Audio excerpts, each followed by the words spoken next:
We are an intelligent species because we defined ourselves that way. We don't have the benefit of another species to compare ourselves with, against whom we might fail miserably. And so when we compare ourselves to chimps, we sit up righteously and say, we have poetry and the Hubble telescope and philosophy, and the chimp just stacks boxes to reach a banana. Yet there's only 1% difference in our DNA. But then you'll say, what a difference that 1% makes. And I would say maybe that 1% DNA difference corresponds with an equally small difference in the intelligence between a chimp and humans. And you say, I can't believe that. No. Well, imagine some other species that visits us that's 1% along on that same scale, smarter than us. Consider, the smartest chimp does what our toddlers can do. And there's no way you will explain to a chimp, I'll have dinner ready at 6:30, can you pick up some juice on the way home? The simplest human thoughts are inconceivable to a chimp. And their talents are about what our toddlers can do. So let's get back to this 1% smarter alien that we've discovered. Corresponding this analogy, we now say, what would we look like to them? Well, they would roll Stephen Hawking forward after combing the human species, and they'd say, this one is slightly smarter than the rest because he can do astrophysics calculations in his head like little Timmy over here, who just came home from preschool. Oh, Timmy, you just composed 3 sonnets. Isn't that cute? Let's put it up on the refrigerator door. Oh, you just derived the fundamental law of calculus. Isn't that cute? Put it up on the refrigerator. Their simplest thoughts would transcend our deepest thoughts. And maybe to them, it is obvious what dark matter is and dark energy. Maybe to them, particles popping in and out of existence is a trivial exercise in their understanding of the multidimensional space-time continuum.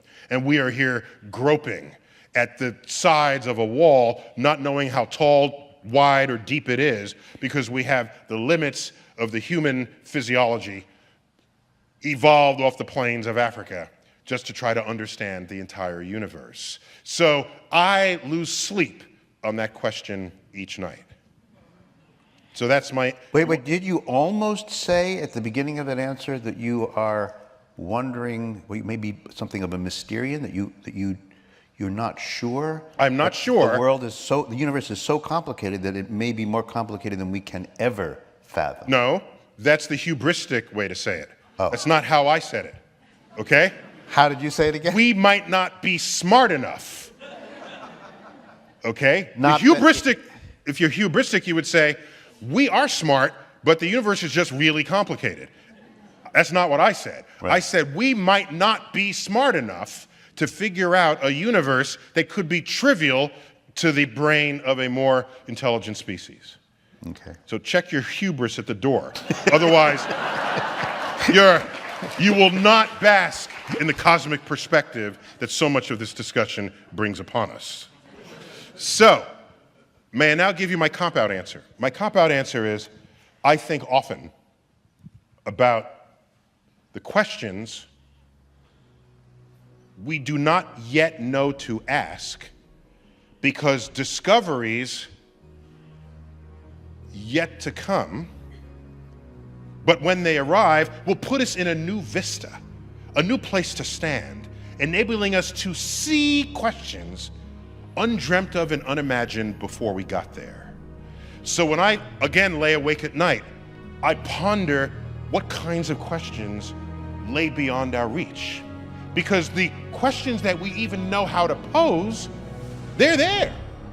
Those are not even interesting to me anymore because we knew how to ask the question. I want to know the question that is beyond everyone's reach. And by definition, I can't, because we haven't gotten there yet. But that doesn't mean I shouldn't dream of that frontier.